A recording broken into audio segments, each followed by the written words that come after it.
Hello friends, Sumatak art and education में आपका स्वागत है। आज हम इस वीडियो में देखेंगे जीव विज्ञान की उपशाखाएं। जंतु विज्ञान शब्द का प्रयोग सर्वप्रथम लैमार्क एवं ट्रेविरेनस नामक वैज्ञानिकों ने 1802 ईस्वी में किया था। अरस्तु को जंतु विज्ञान तथा जीव विज्ञान का जनक कहा जाता है, माना जाता है।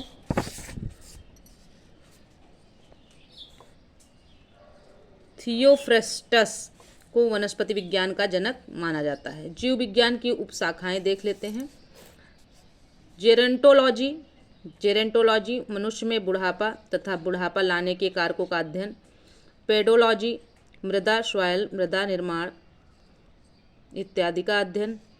लिथोट्रिप्सी गुर्दे, पित्ताशय, मूत्राशय की थैली आदि में स्थित पथरी को तोड़कर मरीज का इलाज किए जाने का अध्ययन। एग्रोस्टोलॉजी घासों का अध्ययन। बायोमेट्री गणित एवं सांख्यिकी का तकनीकी द्वारा जीव विज्ञान का अध्ययन। बायोनिक्स जैविक जगत के गुणों सिद्धांतों के प्रयोग द्वारा आधुनिक उपकरणों व अभियांत्रिक तंत्रों का निर्माण करना। बायोनॉमिक्स जीवधारियों के वातावरण के साथ संबंध का अध्ययन करना। कांकोलॉजी मोलस्का के खोलों का अध्ययन करना, सेल्स का मतलब। इथोलॉजी मानव सहित सभी जंतुओं के व्यवहार का अध्ययन करना। जेनेटिक्स जीवधारियों में आनुवंशिक लक्षणों तथा इनकी वंशागति का अध्ययन करना। इक्थियोलॉजी मत्स्य की संरचना, कार्यकी इत्यादि का अध्ययन करना। पैलिनोलॉजी विभिन्न प्रकार के परागकणों का अध्ययन करना। फिर है पैरासाइटोलॉजी परजीवी जीवों का अध्ययन करना। एंटोमोलॉजी कीटों का अध्ययन करना।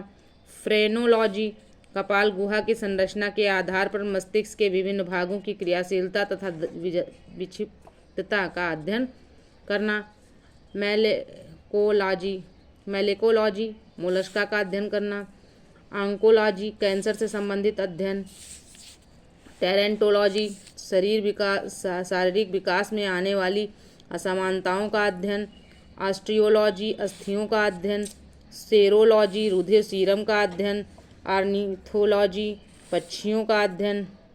लिथोट्रिप्सी एक चिकित्सीय प्रक्रिया है जिसमें प्रघाती तरंगों की सहायता से गुर्दे, पित्ताशय, मूत्राशय की थैली आदि में स्थित पथरी को तोड़कर मरीज का इलाज किया जाता है। प्रमुख शब्दावलियाँ एवं संबंधित उत्पाद। एपीकल्चर क्या होता है?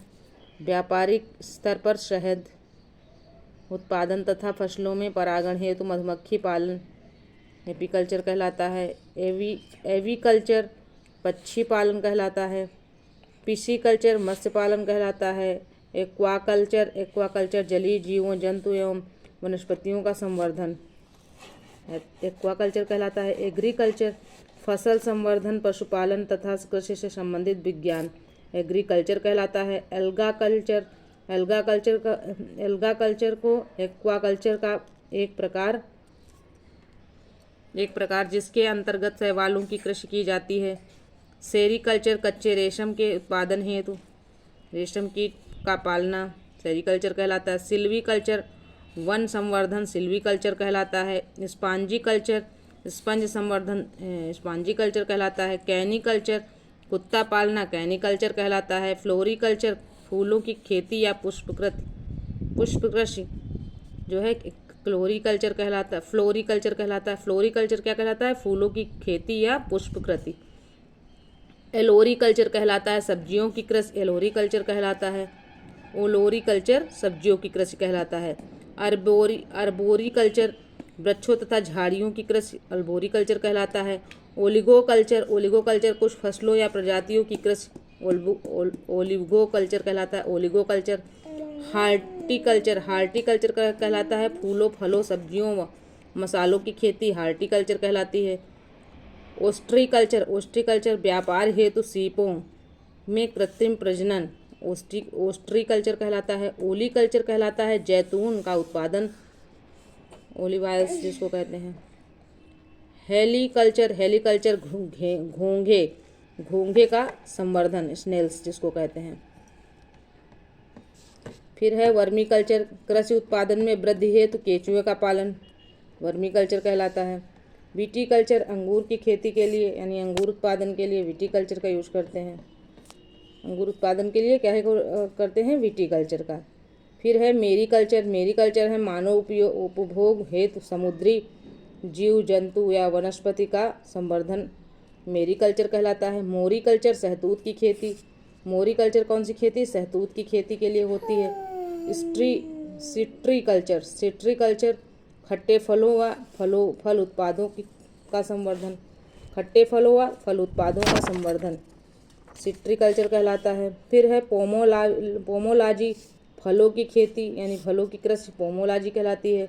हाइड्रोपोनिक्स, हाइड्रोपोनिक्स मतलब मृदा विहीन पादप संवर्धन जिसमें मिट्टी ना हो, ठीक है। एयरोपोनिक्स, एयरोपोनिक्स में किसकी खेती की जाती है, एयरोपोनिक्स या हाइड्रोपोनिक्स एक ही बात होती है, दोनों एक ही चीज़ें हैं, केवल दो नाम हैं एक ही चीज़ के, जिसमें मृदा विहीन पादप संवर्धन होता है, इसमें मिट्टी की ज़रूरत नहीं होती पादप को उगाने के लिए।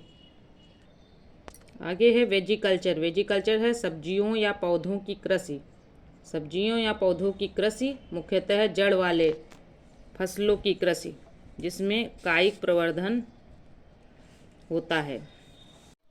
फिर देख लेते हैं जैव विकास, जैव विकास इवोल्यूशन।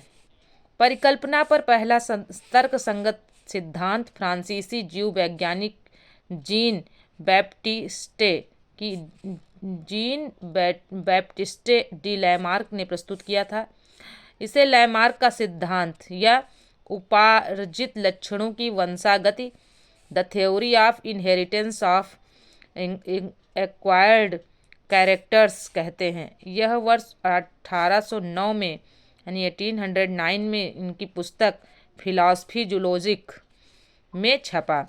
लैमार्क के अनुसार परिवर्तन शरीर के उपयोग या अनुपयोग, यूज एंड डिसयूज के कारण होते हैं। अधिक प्रयोग किए जाने वाले अंग सुदृढ़ एवं सुविकसित हो जाते हैं, जैसे जिराफ की गर्दन, लंबी गर्दन, तथा कम उपयोग वाले अंग निष्क्रिय एवं धीरे धीरे लुप्त हो जाते हैं, जैसे सर्पों में टांगों का अभाव, हमारे शरीर के अवशेषी अंग आदि। डार्विनवाद देख लेते हैं। डार्विनवाद में मतलब क्या है, डार्विनवाद इंग्लैंड के जैव विकासविद चार्ल्स डार्विन द्वारा प्रस्तुत किया गया। डार्विनवाद को प्राकृतिक वर्णवाद, थ्योरी ऑफ नेचुरल सिलेक्शन भी कहते हैं। प्राकृतिक वर्ण या चयन एक प्रक्रिया है जिसके कारण जीवों की आबादियों में जीन रूपों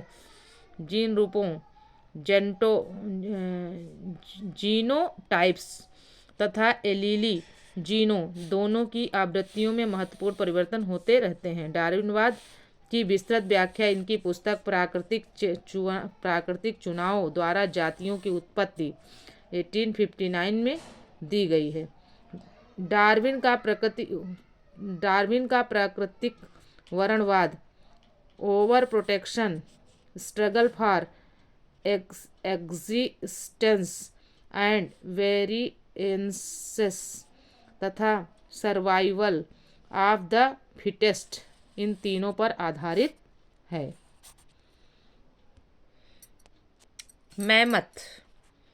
मैमथ प्रजाति वर्तमान समय में विलुप्त है।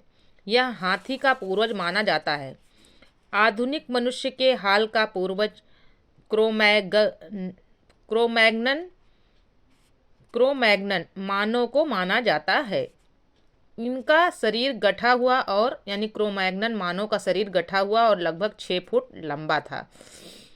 क्रोमैग्नन मानव, इनकी कपाल गुहा 1600 क्यूबिक सेंटीमीटर थी। तो फ्रेंड्स, यह वीडियो यहीं तक था। मिलते हैं अगले वीडियो में। वीडियो पसंद आए तो चैनल को सब्सक्राइब करें, वीडियो को लाइक करें, अपने दोस्तों में शेयर करें। Okay friends.